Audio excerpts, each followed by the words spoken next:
अस्सलामुअलैकुम, मैं हूँ शुमाइला चौधरी और मैं हूं आपका होस्ट चौधरी इरफान ज़हीर।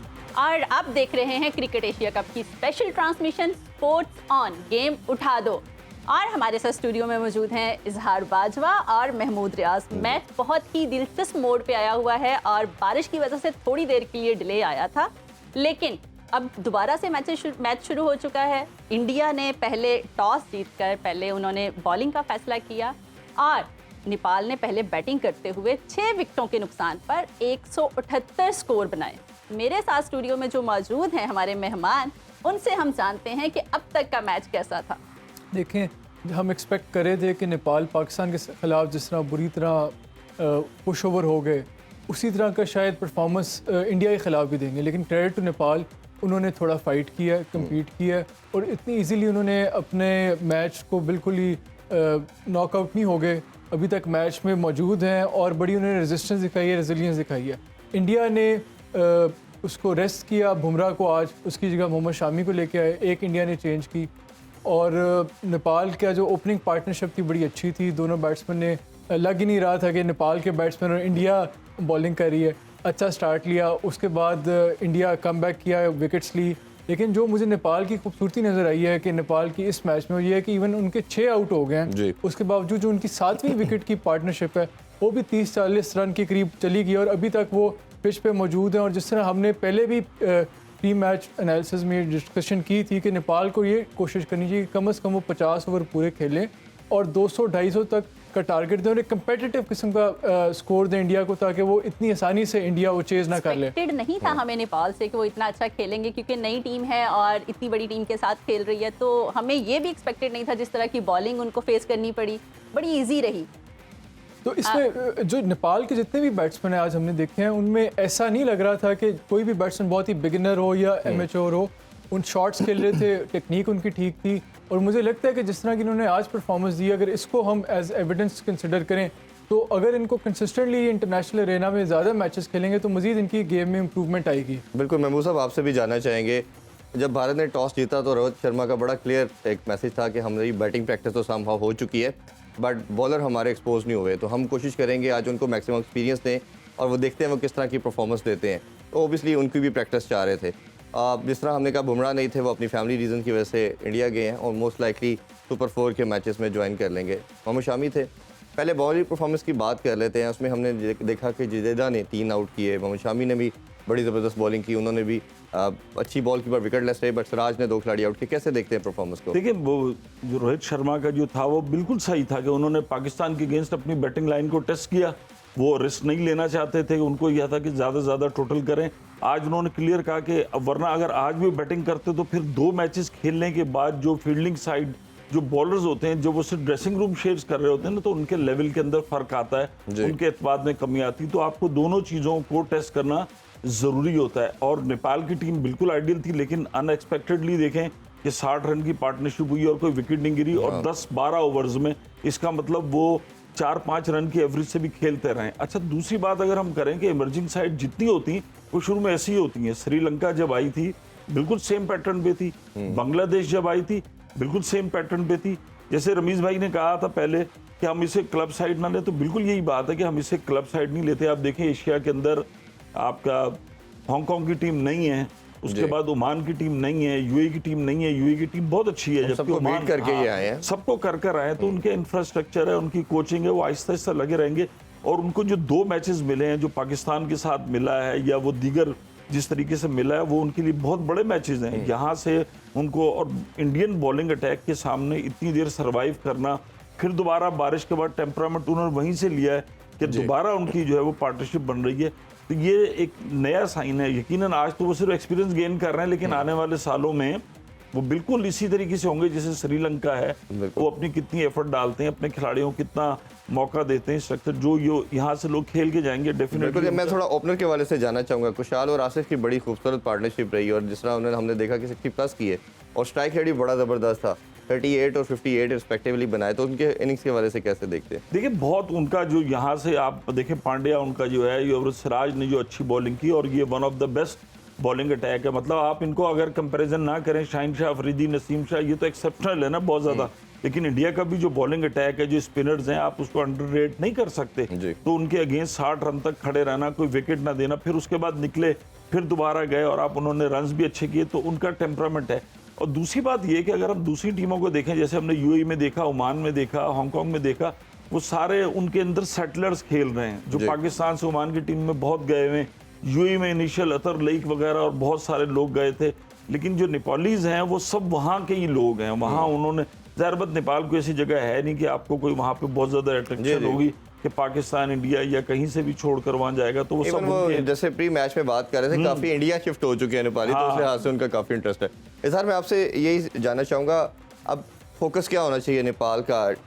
सेटअप तो हो चुकी हैं चीज़ें काफ़ी हद तक उनके लिए, शुरू में स्टार्ट मिला, भी अच्छी पार्टनरशिप चल रही है, तो क्या समझते हैं 240 250 का टारगेट एम रखा होगा माइंड में कि आउटसाइड चांस बन जाए हमारे लिए? देखिए, आप बिल्कुल दुरुस्त बात कर रहे हैं कि नेपाल का फोकस सिस्टम ये होना चाहिए, हमने किसी भी तरह 50 ओवर पूरे खेलने हैं, और अगर वो 50 ओवर पूरे खेलेंगे तो आई एम श्योर वो 250 तक स्कोर को खींच के ले ही जाएंगे।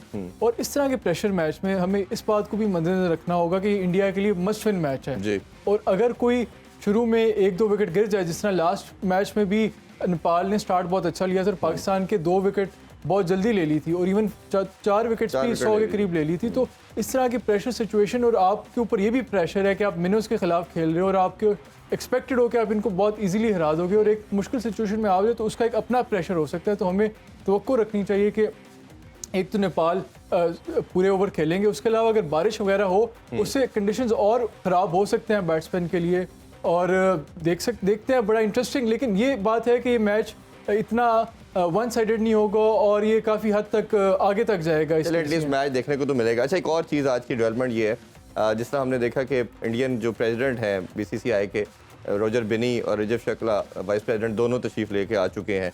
उनको वेलकम किया चेयरमैन पीसीबी जो मैनेजमेंट कमेटी है ज़का अशरफ साहब ने, और बड़ा ज़बरदस्त किस्म की फुटेज भी आ रही हैं और वो मैसेज भी दोनों ने कहा कि क्रिकेट की बेटरमेंट के लिए बहुत ज़रूरी है। दोनों से जानना चाहूँगा, पहले आप बताइए कितना इम्पोर्टेंट है। रॉजर बिनी तो पाकिस्तान में खेले हैं बहुत ज़्यादा, उनके एसोसिएशन में यही वजह है कि इंडिया ने एक हाइप क्रिएट करनी शुरू की। जब ये अमृतसर से चले तो वहाँ उन्होंने बड़ा ह्यूज, जैसा कि पाकिस्तान जा रहे थे तो ज़ाहिर बात उनका भी मीडिया, वहाँ पे भी उन्होंने बात की और पाकिस्तान की मेहमान नवाजी की तारीफ भी की कि वो खेले हुए भी हैं, सब कुछ उनकी यहाँ पे एसोसिएशंस भी हैं, उनके कई दोस्त भी हैं।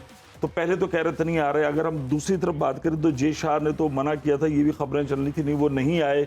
लेकिन ये कि दोनों ने बहुत पहले ही ऐलान कर दिया था, पाकिस्तान क्रिकेट बोर्ड ने जो है तमाम बोर्ड्स को दावत दी थी, उसमें लोग आए। ये श्रीलंका भी गए, उसके बाद फिर वाघा के रास्ते हैं तो पाकिस्तान ने उनका बड़ा वार्म वेलकम किया। उसके बाद मुकामी होटल में उन्होंने मीडिया से गो के, राजीव शुक्ला ने बहुत ज़्यादा बात नहीं की, उन्होंने कहा कि बस ये मैचेज जो है वो चल रहे हैं। लेकिन वहाँ पे पीसीबी मैनेजमेंट कमेटी के ज़का अशरफ मौजूद थे, आपके साबिक जो डायरेक्टर इंटरनेशनल क्रिकेट जाकिर भी मौजूद थे जो है, तो पीसीबी के तमाम लोग मौजूद थे वहाँ पर। उनको एक बहुत अच्छी बात है क्या है, देखिए पाकिस्तान और इंडिया के अंदर क्रिकेट, जैसे हम क्रिकेट मैदान में देखते हैं कि वहाँ तो राइवलरी नज़र आती है, लेकिन जब आउटफील्ड होते हैं तो आप बेहतरीन दोस्त होते हैं।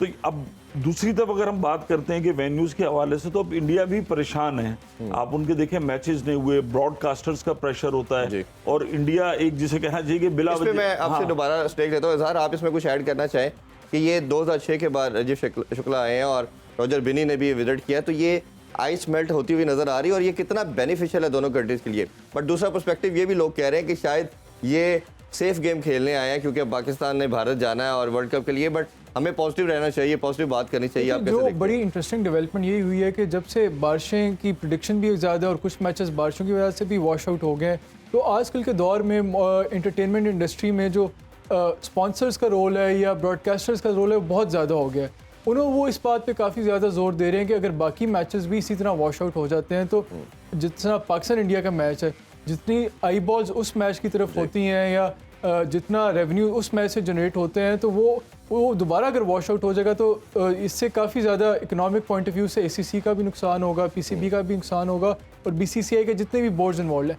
तो इस चीज़ पे वो काफ़ी सीरियसली कंसिडर कर रहे हैं कि क्या हमने बाकी के जो मैचेस हैं वहाँ श्रीलंका में खेलने हैं और वही वेन्यू रहेगी।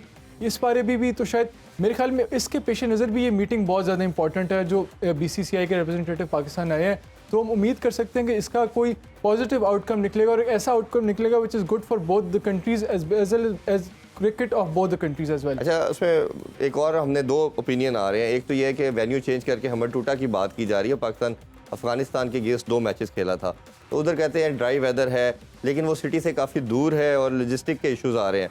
दूसरा ये है कि जिस तरह इजहार ने भी बात की कि ब्रॉडकास्टर का भी प्रेशर बहुत ज़्यादा बिल्ड होना शुरू है, उनको बिलियंस का नुकसान हुआ है पहले मैच के अंदर। दूसरा ये है कि पीसीबी ने भी आज कांटेक्ट किया है एसीसीए के साथ, जय शाह के साथ, और उनसे रिक्वेस्ट की है कि आप पाकिस्तान के जो दूसरे मैचेस हैं वो पाकिस्तान में रहने दें और सिर्फ जो भारत के मैचेस हैं वो आप दुबई में करवा लें। इस हवाले से क्या बताते हैं, क्या डेवलपमेंट है? देखिए, पाकिस्तान की मॉरल ग्राउंड पे तो फतह हो चुकी है। जो पाकिस्तान ने स्टेप लिया हुआ था, जो ज़का अशरफ साहब वहाँ मीटिंग में गए, उससे पहले नजम सेठी साहब गए, जो पाकिस्तान ने कहा था कि ये डिस्टर्ब होंगे मैच, वो तो हो गए। आज भी मैच रुक रुक कर हो रहा है। भारत का मैच जो कि जिसे कहना चाहिए सबसे अहम मैच था उस टाकरे में, वो भी डिस्टर्ब हुआ। तो पाकिस्तान का जो मौकफ था वो तो नेचर ने उसको प्रूव कर दिया। अब जाहिर बात है भारत में भी एक बड़े फैन हैं और वो सब क्रिकेट के हवाले से, तो वो यही चाहेंगे कि ये मैच होना चाहिए। उसके लिए अब इसको रीशेड्यूल करेंगे। पाकिस्तान ने तो ये कहा कि चलें ये हाइब्रिड मॉडल है, भारत पाकिस्तान नहीं आ सकता, भारत दुबई आ जाए। अब उसमें ये है कि वहां पर वो कह रहे हैं कि टिकट बिक चुके हैं। जो पाकिस्तान भारत के जो सुपर 4 मरहले में जो मैच होने, या इवन बहुत सारे लोगों को ये भी पता है कि पाकिस्तान और भारत ने फाइनल में जाना है, तो फाइनल के टिकट भी जो है वो सब हो चुके हो। तो ये चीजों को अब लॉजिस्टिक कोलंबो का वेदर देखें तो पूरा वीक जो है वो बारिश है, तो मेरा ख्याल है कि इतना बड़ा इवेंट को किसी तरह आप वॉश आउट अफोर्ड नहीं कर सकते। ना व्यूअर कर सकते हैं जो सबसे बड़े स्टेक होल्डर है, और बाकी भी तमाम मेरा ख्याल है बोर्ड इस पे। वो आप जो क्रिकेट के फैन हैं वो जिद और तो सामने आ गई ना कि भारत की जिद और हठधर्मी की वजह से आप देखें कि एक बहुत अच्छा एशिया का जो हो रहा था। अच्छा, दूसरा हम ये कहते हैं कि आप आईसीसी में आप ये नहीं कर सकते। आईसीसी जो है वो अम्ब्रेला है पूरी क्रिकेट, उसके ऊपर आप आईसीसी का इवेंट तो कहीं पे भी है। इंडिया ने अपनी तरफ से ये बहुत अच्छी एक वो कहना चाहिए था कि उन्होंने पाकिस्तान को फंसाने की कोशिश की थी कि पाकिस्तान तो यहाँ कहा जा रहा है कि आप आईसीसी को इग्नोर नहीं कर सकते। आईसीसी के इवेंट को आप करने के बाद फिर आपके ऊपर पाबंदियां लग सकती हैं। 2025 में आपने चैंपियंस ट्रॉफी करानी है, तो अगर आज उनका इवेंट नहीं खेलते हैं तो आपको प्रॉब्लम होगी। और वो पाकिस्तान में अगर दोबारा बारिश हो जाती है तो फिर क्या नतीजा होगा? देखिए, वो फोरकास्ट तो है, महकमा मौसमियात कहीं का भी हो, वो भी पाकिस्तान और वो तकरीबन बराबर ही है कि वो 20-30% कहते हैं कि रेन का चांस है। लेकिन भारत में आप देखें जो पाकिस्तान भारत के मैच में मुस्तकिल होती रही, इवन इंडिया फिर बैटिंग ही नहीं कर सका, मैच जो है वो कॉल ऑफ हो गया। तो ये भी इसी तरह अभी देखें बारिश हो रही है, रुक रही है, निकल जाता है, तो ये फिर मेरा ख्याल है कि ऑब्वियसली फिर यही है कि ओवर्स को कर्टेल करके कम कर दिया जाएगा। वो देखते हैं कितनी देर रहती है, और अगर ऐसा इवन अगर स्पोर्टिंग पॉइंट ऑफ व्यू से देखें, जो मैचेस वॉश आउट हो रहे हैं बार बार, और क्रिकेटिंग पॉइंट ऑफ व्यू से देखें तो हमें इस बात को मद्देनजर रखना चाहिए कि ये वर्ल्ड कप ईयर है, और वर्ल्ड कप ईयर में तमाम टीमों का एक किस्म का जो एशिया कप है, एक प्रैक्टिस का एक मौका है जिसमें वो एक्सपेरिमेंटेशन कर रहे होते हैं, कोशिश कर रहे होते हैं कि अपनी बेस्ट साइड के लिए सिलेक्शन की तरफ जाएं। तो इस हवाले से अगर कोई भी मैच ज़ाया होता है तो हर टीम की क्रूशल प्रैक्टिस की अपॉर्चुनिटी वो ज़ाया हो रही है, जिसको बहुत ही इंपॉर्टेंट है स्क्वाड की सिलेक्शन। और एशिया कप की अपनी एक वैल्यू भी तो है जी, भी कम हो रहा है मैच से।